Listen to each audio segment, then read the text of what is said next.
안국역까지 네. 그리고 이쪽은 경복궁역을 넘어서 서울경찰청을 지나서 사직 그 공원 입구까지 사람들이 거의 꽉 차셨거든요. 네네.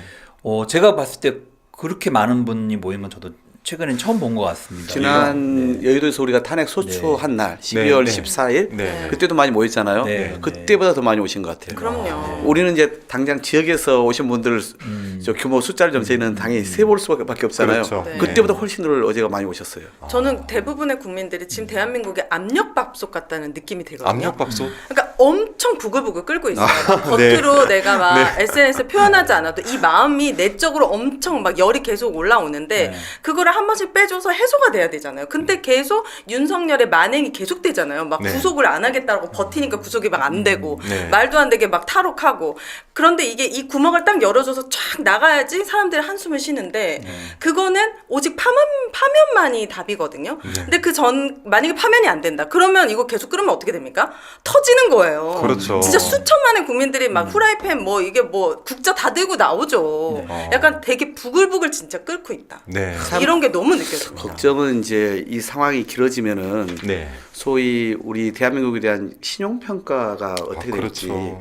일본의 신용평가사 두 개에서는 이미 우리 대한민국에 대해서 부정적으로 평가를 네. 보고 있단 말이에요. 네. 근데 이게 이제 무디스라든가 이런 국제적인 이런 신용평가가 만약 그러면 네. 진짜 이것은 걷잡을 수 없는 타격일 거예요. 그래서 앞서 두 분 말씀하신 것처럼 진짜 나라를 구하는 길이죠. 하루라도 빨리 파면해서 예측 가능한 그래서 네. 민주주의 회복력이 강하고 그렇죠. 그래서 새롭게 리더십을 통해서 국가가 정상적으로 돌아가고 이로 인해서 경제 성장이 이루어질 거라고 하는 그 기대치를 네. 시장에 보여줘야 되는 거잖아요. 아, 그 그러면 이창용 총재가 그 얘기를 꾸준하게 해온 거거든요. 그래서 개헌 반대했다. 그래서 헌법재판관 임명하라고 자기도 권유했다. 이 얘기를 한 거잖아요. 네. 우리나라에 그래도 가장 권위 있는 경제 기관이고 또 수장 아닙니까? 네. 그런 한국은행 총재의 이야기를 귀담아 들어야죠. 근데 제가 어제 MBC에서 보니까 미국에서 대한민국을 민간 국가로 민감 국가.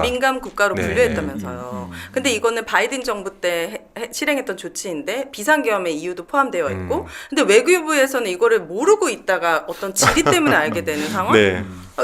그래서 전 그들의 논리가 이해가 안 되는 거예요. 그들은 미국을 얼마나 선봉합니까? 근데 미국에서조차 비상계엄 때문에 너네 되게 민간 국가로 네.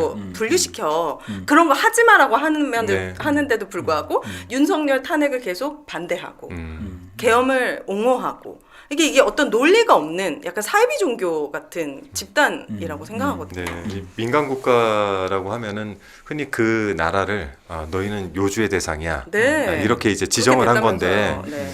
그렇게 되면은 어떤 나라든지 아시죠? 이란 그동안 그 극우 보수가 정말 싫어하는 싫어하는 그세 나라 뭐 이란, 시리아 뭐 이런 나라잖아요. 네. 러시아, 중국. 네. 참 기가 찰 일이에요. 그 급에다가 한미동맹은 굳건하다 이렇게 얘기하는데 미국은 정작 한국을 민간 국가 이렇게 네. 지정을 했다는 건 대단히 위험한 거 아닙니까?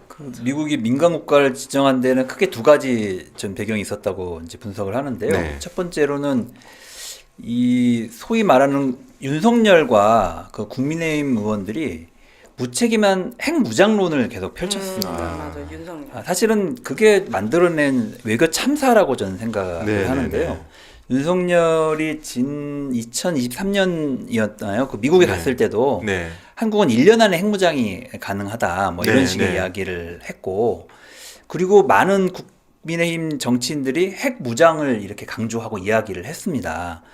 그것 자체가 사실은 예를 들면 한미동맹이라고 하는 것과는 결이 다른 거거든요. 미국의 한반도 핵정책과는 완전히 다른 얘기인데 네. 그런 얘기들을 한국에서의 어떤 정치적인 선동, 그 포퓰리즘적인 어떤 기대감, 뭐 이런 걸 가지고 이제 막 펼치다가 사실은 미국으로부터 이제 경고장을 받게 된 상황이 벌어진 거고요. 네. 그런데 이게 이전에 벌어질 때만 하더라도 그냥 정치적 수사이겠거니 아마 미국이 생각할 수 있었을 텐데 최근에 그 계엄이 터지는 걸 보면서 미국이 확실히 더 사실은 한국을 위험한 상황이다라고 이렇게 판단하게 된 것 같습니다. 네, 네. 왜냐하면 계엄이 터질 때 주한미군이 한반도에 이제 한반도에 이제 주둔하고 있는데 미국에게 전혀 사전에 통보나 협의 절차가 없었다는 거 아닙니까? 그렇죠. 예, 게다가 전화도 안 받았대요.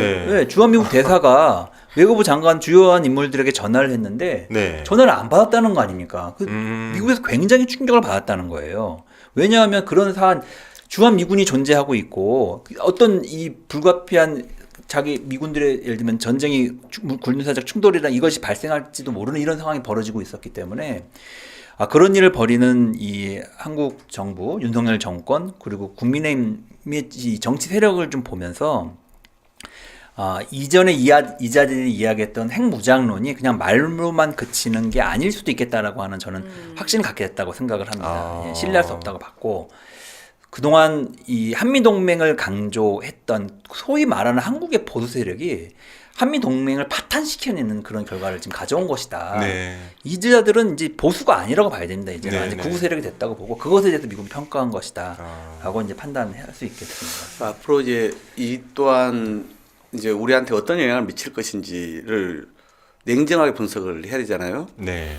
그러니까 우리 모르게 1월에 지정된 것이고 외교부는 사태 파악도 못하고 있었고 그래서 윤석열 정권의 그 무능함을 다시 한번 확인한 결정적 계기인데 문제는 이제 우리 대한민국이 앞으로 안게 될 이 윤석열이 내란과 또는 네. 이 핵 독자 무장에 의한 치명적 효과가 될 수 있는 거 아니겠습니까?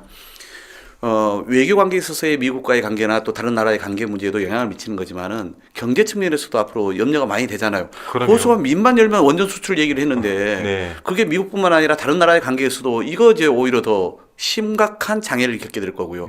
또 우리가 지금 한참 이제 AI를 포함해가지고 여러 가지 지금 경제적으로 협력해야 될 일들이 많은데 여기에 영향 안 미치겠습니까? 네. 우리 주식시장은 말할 것도 없는 거고요. 더구나 이제 한국이 소위 K 컨텐츠로 여러 가지 세계적인 이 우호 평가를 많이 받고 있지 않습니까? 네네. 그래서 그런 우리 국민들이 이루고 온 그런 어떤 그 이 자랑스러운 동력이고 성과이고 이런 건데 이런 걸 그냥 한순간 계속 무너뜨리고 있잖아요. 그러면 향후에 관광 계획을 포함해 가지고 그런 우리의 향후의 수출길도 여러 면에서 막히거나 이러지 않겠어요? 그렇죠. 이걸 누구한테 다 청구서를 내밀어야 됩니까?